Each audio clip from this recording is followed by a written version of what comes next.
ওকে, এখন এই যে নাইট্রোজেন ফিক্সেশন আসলে কি? নাইট্রোজেন ফিক্সেশন হচ্ছে,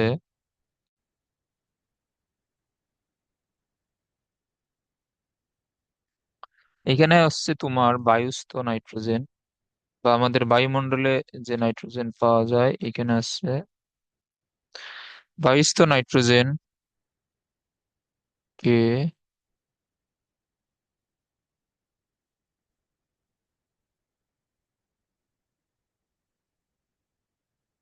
তার আগে সংজ্ঞাটা লিখি।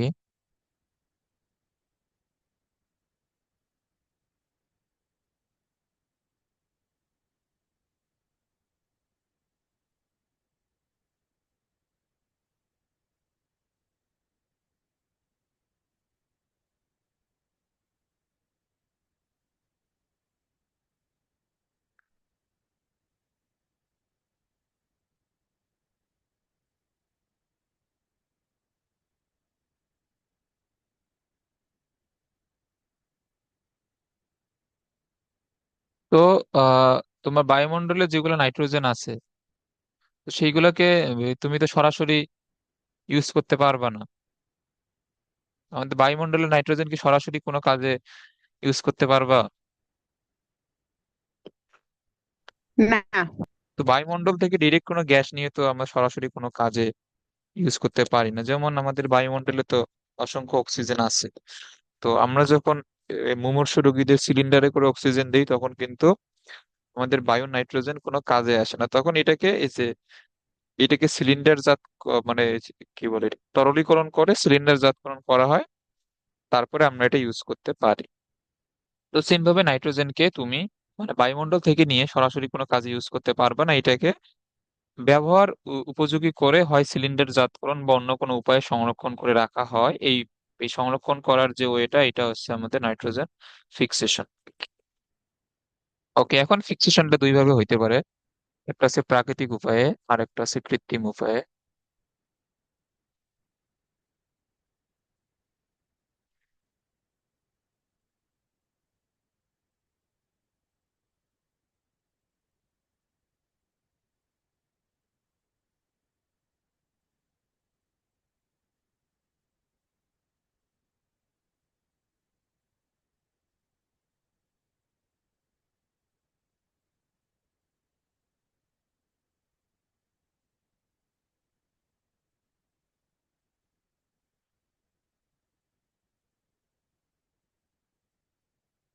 ওকে,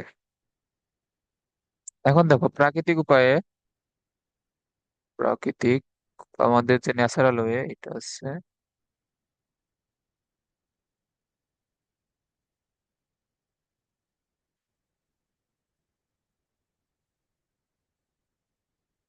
ওকে, এখন দেখো প্রাকৃতিক উপায় কি কি হইতে পারে। ওকে, একটা হচ্ছে আমাদের বজ্রপাত দ্বারা,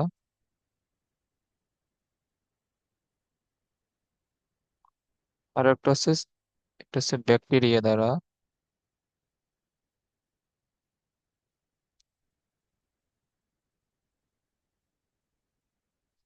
ওকে, একটা হচ্ছে বজ্রপাত দ্বারা আর একটা হচ্ছে ব্যাকটেরিয়া দ্বারা। তো বজ্রপাত দ্বারা এখানে কিভাবে হয়?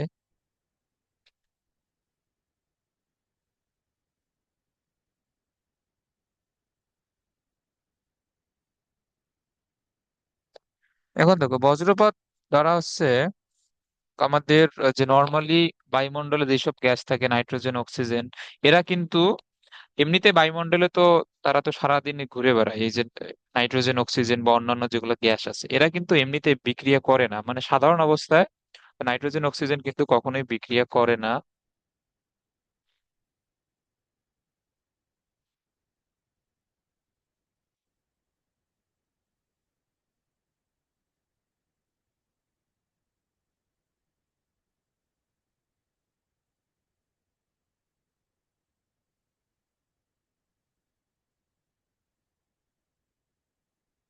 তো সাধারণ অবস্থায় আমাদের বায়ুমণ্ডলের কোনো গ্যাসই ওইভাবে বিক্রিয়া করে না। আচ্ছা, এখন দেখো এখন যখন বজ্রপাত হয় তখন ওই স্থানের টেম্পারেচার হয়ে যায় প্রায় 3000 ডিগ্রি সেলসিয়াস। তো বজ্রপাত হইলে, এই যে বজ্রপাত,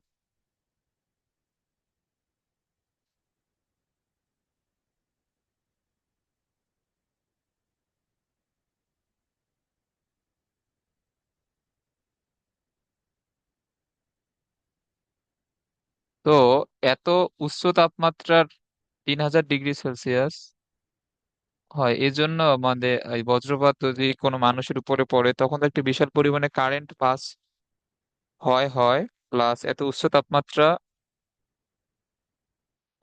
জন্য কিন্তু মানুষ কিন্তু সাথে সাথে মারা যায়, বুঝছো? তো এখন উক্ত স্থানের মানে যে স্থানে বজ্রপাতটা হয় আসলে ওই স্থানের টেম্পারেচার হয় 3000 ডিগ্রি সেলসিয়াস। আমাদের মানুষের মানে স্বাভাবিক অবস্থায় তাপমাত্রা এই কত জানো? মানে আমাদের স্বাভাবিক দেহের তাপমাত্রা কত? 98, কত জানি ওইরকম আটা না। হ্যাঁ, এটা 98, কিন্তু সেলসিয়াস স্কেলে না, এটা হচ্ছে ফারেনহাইট স্কেলে। তো তুমি এটাকে সেলসিয়াস স্কেলে নিলে আরো কম হয়। তো এটার এটা সূত্রটা হচ্ছে C/5 F-32/9। তো এখানে তুমি চাইলে হিসাব করতে পারো 98 - 32/9, এটা কত হবে? 66 না? 66/9 ইন্টু 5, এটা কত আসে ধরো, আমি দেখি। এই সূত্রগুলো কি মনে আছে? এগুলো তো 9 10 ছিল। এটা হচ্ছে অলমোস্ট 36.7 ডিগ্রি সেলসিয়াস। তো দেখো, এখানে আমাদের স্বাভাবিক দেহের তাপমাত্রা হচ্ছে 36 ডিগ্রি সেলসিয়াস। তো যেখানে যদি সূর্য উঠে যদি তোমার 40 ডিগ্রি সেলসিয়াস বা 42 ডিগ্রি সেলসিয়াসে যায়, তাই আমরা সহ্য করতে পারি না। আর যেখানে 3000 ডিগ্রি সেলসিয়াস যদি হয়ে যায়, তো ওইখানে তো মানুষ একদম একদম গলে যাবে। আচ্ছা, যাই হোক। এখন এই যে এত উচ্চ তাপমাত্রায় কিন্তু তখন নাইট্রোজেন এবং অক্সিজেন বিক্রিয়া করে।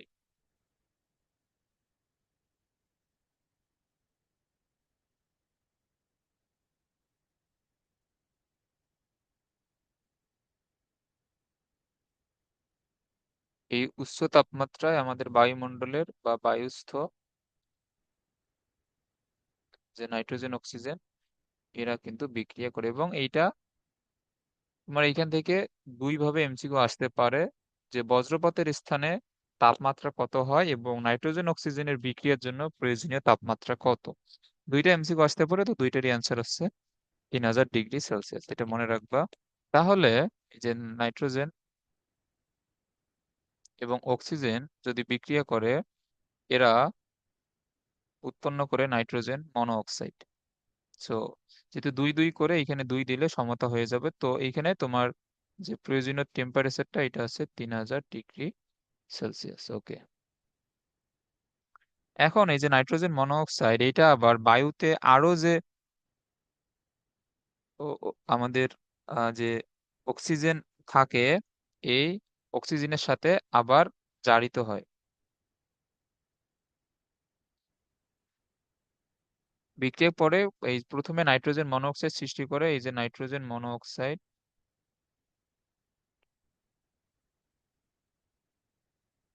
পরে আবার অক্সিজেন দ্বারা, এই যে এই কোনো কিছুর সাথে অক্সিজেনের বিক্রিয়া দেওয়া মানে এটাকে জারণ করা, এটা আমরা শিখবো পরে অন্য চ্যাপ্টারে।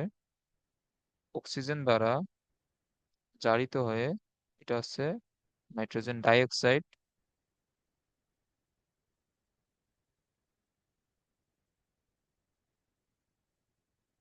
সৃষ্টি করে। তাহলে এখানে আমাদের বিক্রিয়াটা হবে কি রকম? নাইট্রোজেন মনোঅক্সাইডের সাথে আবার অক্সিজেনের বিক্রিয়া। তো এটা আমাদের নর্মালি হয় 50 ডিগ্রি সেলসিয়াসে। তো এখানে হবে NO2। সো তুমি যদি এখানে সমতা করতে চাও, এখানে দুই দিতে পারো, এখানে দুই দিলে সমতা হয়ে যাবে। এবং এইটা আমাদের বৃষ্টি পানির সাথে বিক্রিয়া করে একটা অ্যাসিড সৃষ্টি করে।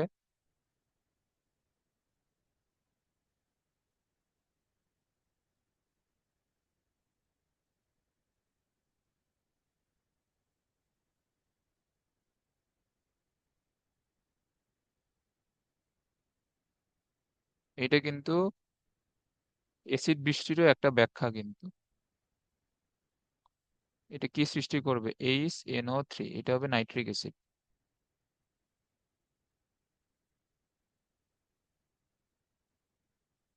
তো এখানে কি হবে? NO2 এর সাথে পানি বিক্রিয়া করে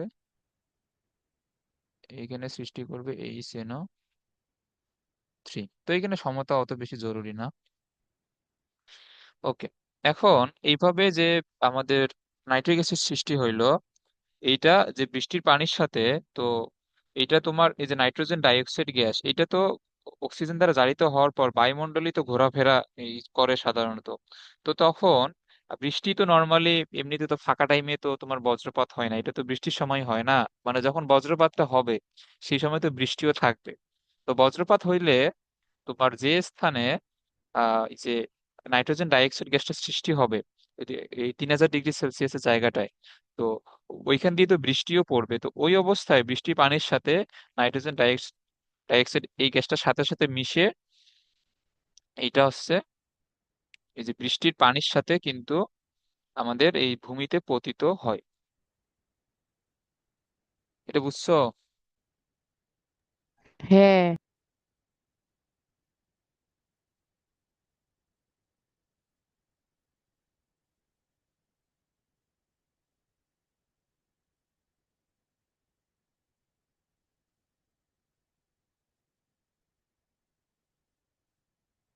এটা হচ্ছে বৃষ্টির সাথে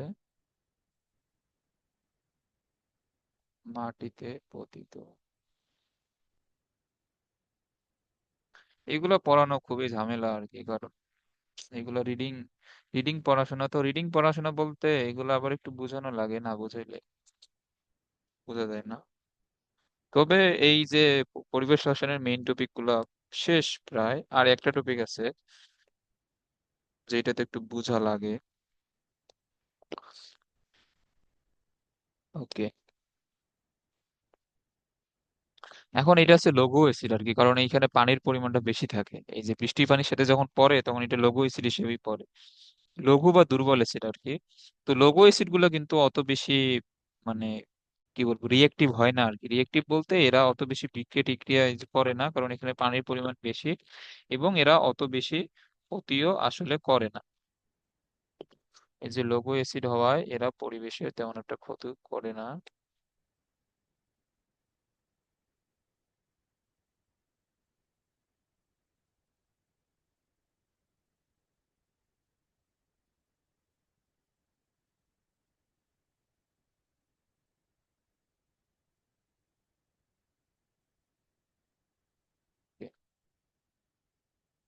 এখন এখানে আহ, কি হয়, এই যে নাইট্রিক অ্যাসিডটা যে মাটিতে যে পতিত হইলো, এটা যে আমাদের মাটিতে তো বিভিন্ন ক্ষার থাকে। এখন এই ক্ষারের সাথে বিক্রিয়া করে এটা নাইট্রেট লবণ হিসাবে ব্যবহৃত হয়। ক্ষার বলতে এই যে আমরা জমি জমাতে তো এই বিভিন্ন ধরনের সার গুলা ইউজ করি, তো সারের মধ্যে কিন্তু বেশ কিছু এই যে ক্ষারীয় সার থাকে আসলে।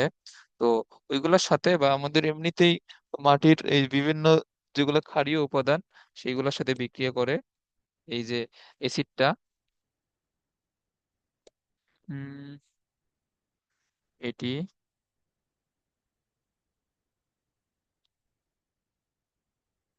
মাটির এই ক্ষারকীয় যেগুলো আছে উপাদান সেগুলোর সাথে বিক্রিয়া করে। আচ্ছা, এই যে ক্ষার আর অ্যাসিডের বিক্রিয়া কি সৃষ্টি হয়? লবণ পানি। হুম,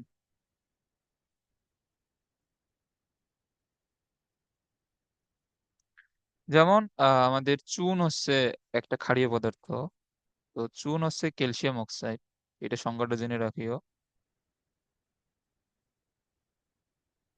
তো যদি এটা বিক্রিয়া করে, এইখানে কোন লবণটা হবে? ক্যালসিয়াম নাইট্রেট লবণ, আর এইখানে পানি থাকবে।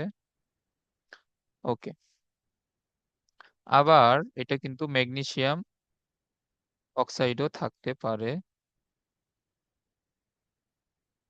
তো হবে এইখানে ম্যাগনেসিয়াম নাইট্রেটের যোজনী কত? নাইট্রেটের এই এই যোজনী কিন্তু এক, আর ক্যালসিয়াম ম্যাগনেসিয়ামের যোজনী দুই, সেহেতু সংজ্ঞাটা এইরকম হচ্ছে। যোজনী তো লিখতে, সরি, সংকেত তো লিখতে পারো মনে হয় যোজনী জানা থাকলে। এই নিয়মটা জানা না, এই যে এই যোজনী কিন্তু এক্সচেঞ্জ হয়, এর যোজনী ওর কাছে, এর এর যোজনী হুম, ওর কাছে আসে। আছে। ওকে। এখন এই যে বিক্রিয়া করে, এখানে কি উৎপন্ন এই যে করতেছে বলতো, বিক্রিয়া করে এরা কিন্তু নাইট্রেট লবণ উৎপন্ন করে। এই যে আমাদের যে এইখানে ক্যালসিয়াম নাইট্রেট এবং ম্যাগনেসিয়াম নাইট্রেট এরা কিন্তু লবণ। তো এই লবণগুলা কিন্তু উপকারী লবণ, নাইট্রেট।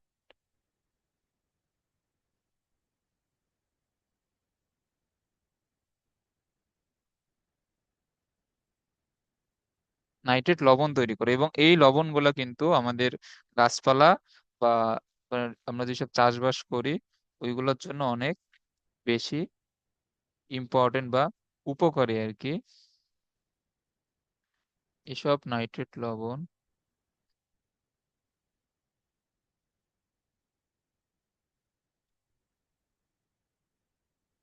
এসব নাইট্রেট লবণ এই যে গাছ,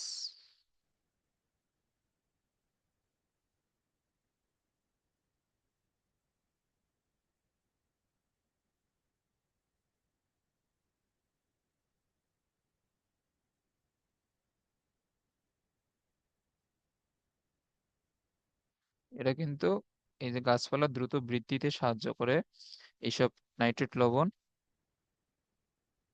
এবং এটা কিন্তু গাছ, তুমি যদি বায়োলজি পড়ো, এই যে উদ্ভিদ শারীরতত্ত্ব, এখানে এই যে বিভিন্ন আয়ন গুলা কিভাবে শোষণ করে আমাদের, এই যে এরা কিন্তু সরাসরি লবণ হিসেবে কিন্তু শোষিত হয় না। তুমি কি উদ্ভিদ শারীরতত্ত্ব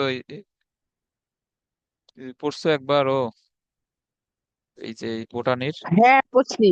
হুম। উদ্ভিদ শারীরতত্ত্বে কি আছে, এইসব গাছ কিন্তু শিকড়ের মাধ্যমে ডিরেক্ট লবণ শোষণ করতে পারে না, কিন্তু এরা বিভিন্ন আয়ন হিসেবে শোষিত হয়। তো এইখানে নাইট্রেট লবণ যদিও উৎপন্ন করবে, বাট এটা আলটিমেটলি নাইট্রোজেন আয়ন হিসেবে শোষিত হবে, এবং এই নাইট্রোজেন আয়ন এই যে আমাদের গাছপালার বিভিন্ন নাইট্রোজেনের জন্য, ধরো যে যেসব তার যে লাভ হয় বা যেসব রোগ নিরাময় হয়, তো এইসবে আজকে হেল্প করে। তুমি এগুলা বায়োলজিতে পড়বা। তো এটাই হচ্ছে আমাদের মূলত যে নাইট্রোজেনটা যে তোমার বায়ুমণ্ডলে থাকার কারণে, তো এই যে গাছপালা বা আমাদের ধান ক্ষেত বা যাই বলো না কেন, এই যে ফুল ফল গুলো তো ইউজ করতে পারতেছে না বায়ুমণ্ডলের নাইট্রোজেনটাকে। তো এইটা এইভাবে বজ্রপাতের মাধ্যমে প্রথমে নাইট্রোজেন মনোক্সাইড গ্যাস, তারপরে আবার অক্সিজেন দ্বারা জারিত হয়ে নাইট্রোজেন ডাইঅক্সাইড গ্যাস, এরপরে বৃষ্টির সাথে মিশে নাইট্রিক অ্যাসিড হিসেবে, লঘু অ্যাসিড হিসেবে মাটিতে নেমে আসে। এবং মাটিতে বিভিন্ন যে চুনগুলো আমরা বিভিন্ন ধান খেতে বা এই জমি জমাতে আমরা তো চুন দেই মাঝে মাঝে না, তো চুনগুলা, এই চুন বা মাটির যেগুলা বাই ডিফল্ট যেগুলা ক্ষারীয় পদার্থ আছে তার সাথে বিক্রিয়া করে লবণ উৎপন্ন করে, এবং এই লবণ থেকে তারা আবার আয়ন হিসেবে, এই যে আয়ন হিসেবে গাছপালাতে শোষিত হয়। যেটা তোমার অ্যাসিডের সাথে ক্ষারের বিক্রিয়ায় লবণ উৎপন্ন হওয়ার ফলে গাছ এটাকে শোষণ করতে পারতেছে, বাট সরাসরি বায়ুমণ্ডল থেকে তো শোষণ করতে পারে না। তো এইটাই হচ্ছে তোমার নাইট্রোজেন এর একটা ব্যবহারের উপায়, এটা বুঝছো? হুম, বুঝছি। তো এটাই হচ্ছে প্রাকৃতিক উপায়ে নাইট্রোজেন ব্যবহার, এই যে কিভাবে হয়। তো নাইট্রোজেন ব্যবহারের যে উপায়, এটাই হচ্ছে মূলত নাইট্রোজেন ফিক্সেশন, এটা হচ্ছে প্রাকৃতিক উপায়। আর এরপরে আছে ব্যাকটেরিয়া দ্বারা।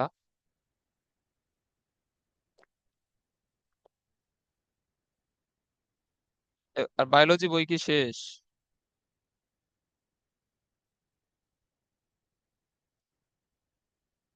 হুম?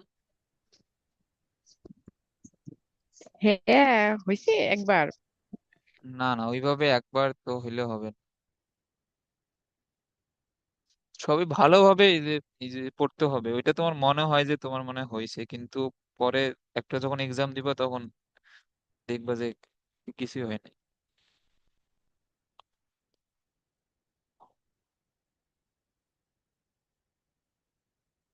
আচ্ছা, এইখানে এখানে বোঝানোর মতো কিছু নাই, আমি এখানে ডিরেক্ট এই বইয়ের পেজটাই এখানে দিয়ে দিচ্ছি। ধরো,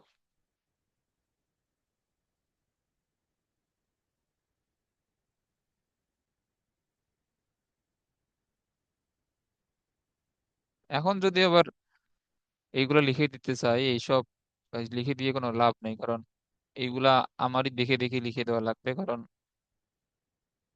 এইখানে বোঝার মতো কিছু নাই আসলে। এগুলা সবগুলা জাস্ট এমসিকিউর জন্য মুখস্থ রাখবা। মুখস্থ বলতে একবার এই পড়ে রাখবা আর কি।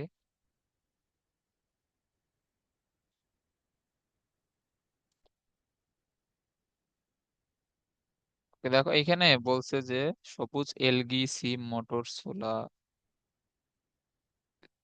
তো বসবাস করি, ব্যাকটেরিয়া রাইজোবিয়াম, এগুলো রসায়নে আসবে না জীবনে, এই যে সিম্বায়োটিক ব্যাকটেরিয়া দ্বারা। তারপরে এটা যেহেতু বইয়ে আছে, এটা দিয়ে রাখলাম, তুমি এটা একবার এমনিতে জাস্ট রিডিং করিও। ওকে। এরপরে যেটা আছে, এটা হচ্ছে একটা ছিল প্রাকৃতিক উপায়ের মধ্যে, এই দুইটা ছিল। একটা ছিল প্রাকৃতিক উপায় বজ্রপাতের দ্বারা, আর একটা ব্যাকটেরিয়া দ্বারা। এবং আমাদের 2 নম্বর যে ওইটা ছিল, এটা ছিল কৃত্রিম উপায়ে।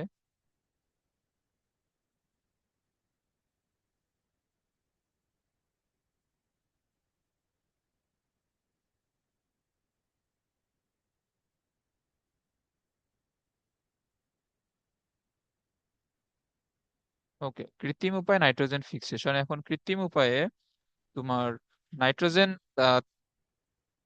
থেকে তুমি এসে হেবার বস এই যে প্রণালীর নাম শুনছো,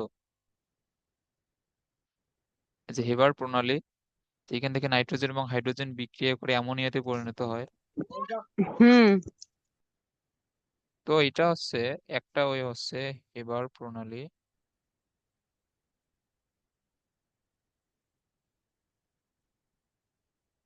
এটা নাম মেবি 19-এ ছিল হেবার প্রণালী। বা তুমি তো রসায়ন ফার্স্ট পেপার তো পড়ছো মনে হয় না? রসায়ন ফার্স্ট পেপারে তো আছে, ওই যে রাসায়নিক পরিবর্তন চ্যাপ্টারে আছে এটা। ওকে। এখন এই যে হেবার প্রণালী কি, হেবার প্রণালী হচ্ছে নাইট্রোজেন এবং হাইড্রোজেনের বিক্রিয়া,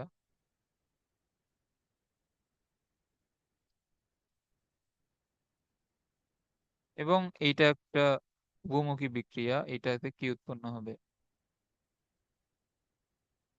অ্যামোনিয়া উৎপন্ন হবে, এবং এখানে 200 atm টেম্পারেচার, সরি চাপ লাগে,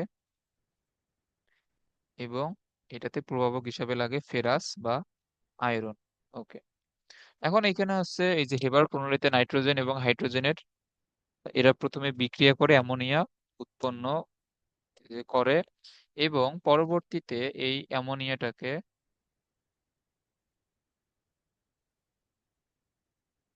আমরা কার্বন ডাই অক্সাইডের সাথে যদি বিক্রিয়া করাই,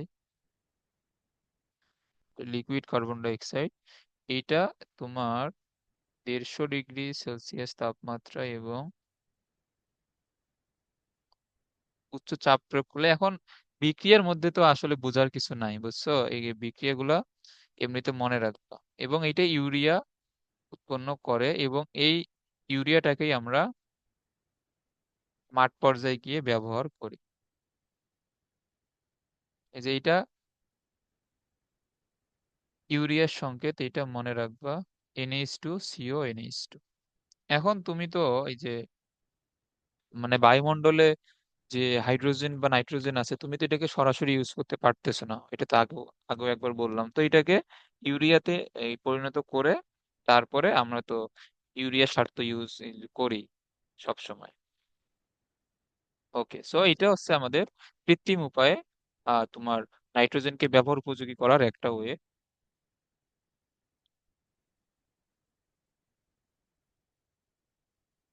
আহ এরপরে কি আছে? আচ্ছা দাঁড়াও একটু।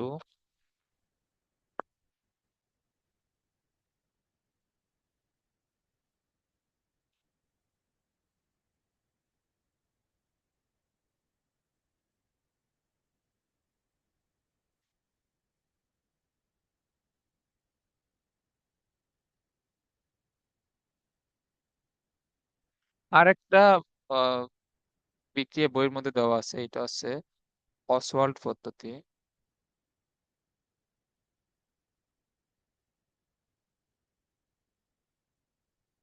এইগুলো এক্সামে আসবে না, এগুলো চিন্তা করার কারণ না, এগুলো জাস্ট আমি বইয়ে আছে জন্য লিখে দিচ্ছি। এটা হচ্ছে NH3 থেকে। তবে এইটা ইম্পর্টেন্ট, কিন্তু এই যে এই হেবার প্রণালী ইম্পর্টেন্ট। আর এর আগে যেটা লিখে দিলাম, এই যে তোমার প্রাকৃতিক উপায়ে বজ্রপাতের মাধ্যমে নাইট্রোজেন ফিক্সেশন, এটা কিন্তু সিকিউতে আসতে পারে। এটা শিখে রাখবা। আর এইখানে জাস্ট হেবার প্রণালীটা এমনি জেনে রাখবা যে নাইট্রোজেন এবং হাইড্রোজেন থেকে অ্যামোনিয়া, তারপর অ্যামোনিয়া থেকে ইউরিয়া। ওকে। আর অসল পদ্ধতি আসার কোনো চান্স নাই, এটা চিন্তা করার কারণ নাই। এটা হচ্ছে নাইট্রোজেন থেকে নাইট্রিক অ্যাসিড তৈরি।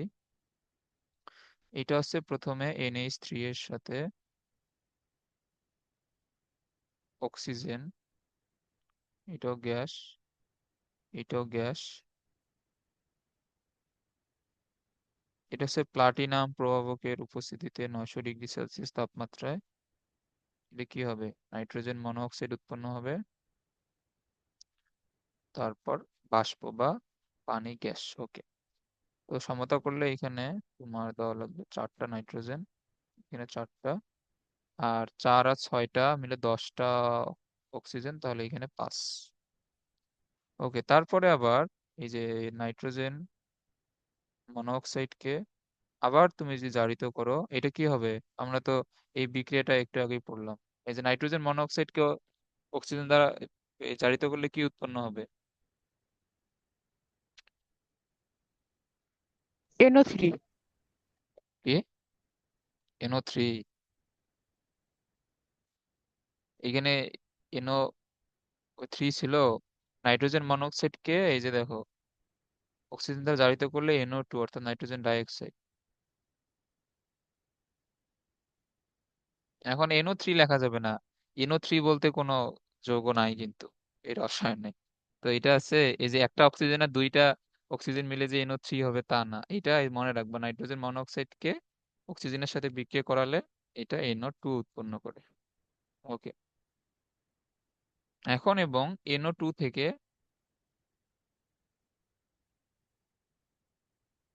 এই যে NO2 থেকে এখন তুমি যদি এটাকে পানির সাথে বিক্রিয়া করাও,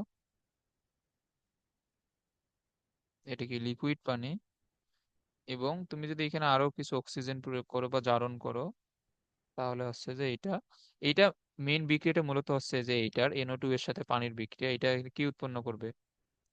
HNO3 উৎপন্ন করবে। তো এই দুইটা লাইন তো আমাদের আগের বিক্রিয়া থেকেই আসলো। ওকে। এখন এখানে সমতা করার আহ, লাগবে না। আচ্ছা, সমতা না করলেও চলবে। তো এখানে হচ্ছে তোমার NH3 থেকে তুমি ইউরিয়ার তেও কনভার্ট করে নাইট্রোজেনটাকে ইউজ করতে পারো, আবার আবার NH3 থেকে অসল্টের পদ্ধতি ইউজ করে সেটাকে নাইট্রিক অ্যাসিডে নিয়েও তুমি সেটাকে ইউজ করতে পারো। এখন নাইট্রিক অ্যাসিড থেকে এটা কিভাবে ইউজ হয়, এটা তো এই বললাম। ওকে।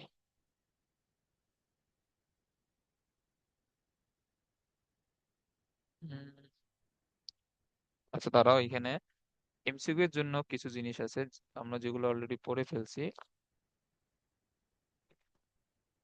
আহ এটা এখানে দিয়ে দিচ্ছি, দাঁড়াও।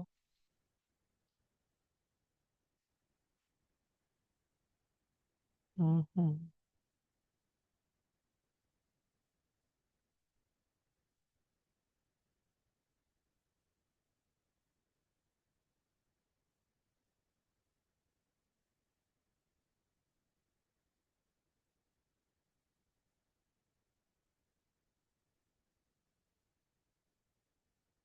দেখো এখানে এই যে একটু আগেই তো বললাম যে যদি উদ্ভিদ সারী তত্ত্ব এই যে পড়ে থাকো, তাহলে এটা জানার তো কথা যে নাইট্রোজেন কিন্তু সরাসরি গ্যাস হিসেবে বা মৌল হিসেবে শোষিত হয় না, এটা শোষিত হয় আয়ন হিসেবে। তো নাইট্রোজেনের জন্য জন্য যেটা আয়ন, এটা হচ্ছে নাইট্রেট আয়ন। আর নাইট্রোজেন থেকে নাইট্রোজেনাস যৌগ, এটা হচ্ছে নাইট্রোজেন ফিক্সেশন এবং প্রাকৃতিক উপায় দুইটা, একটা হচ্ছে বজ্রপাত সিম্বায়োটিক ব্যাকটেরিয়া। আর গাছপালার সার হিসেবে তাদের পুষ্টি বৃদ্ধিতে সাহায্য করে নাইট্রেট লবণ, এবং উদ্ভিদের পুষ্টি কার্যক্রম এই যে আমরা তো দুইটা নাইট্রেট লবণ সম্পর্কে পড়লাম, একটা আছে ক্যালসিয়াম নাইট্রেট, একটা ম্যাগনেসিয়াম নাইট্রেট, এবং নাইট্রেট সারের মধ্যে যে সর্বোত্তম এটা আছে ক্যালসিয়াম অ্যামোনিয়াম নাইট্রেট। এটা মনে রাখবো। এগুলা এমসিকিউ এর জন্য জাস্ট। আচ্ছা, এরপরে বায়ু দূষক। আচ্ছা, এগুলাও রিডিং পড়াশোনা, এগুলো আমরা নেক্সট দিন পড়বো, এখন আজকে এই পর্যন্ত থাক। তো আবার এই যে ভেক্টর যাতে 100% লাগবে না, যেগুলো বলছি লব্ধি এবং উপাংশ নিয়ে যা যা আছে সবই যাতে রিভিশন দিয়ে কালকে আসো, কালকে স্থির তৈরি শুরু করো। আচ্ছা। ঠিক আছে।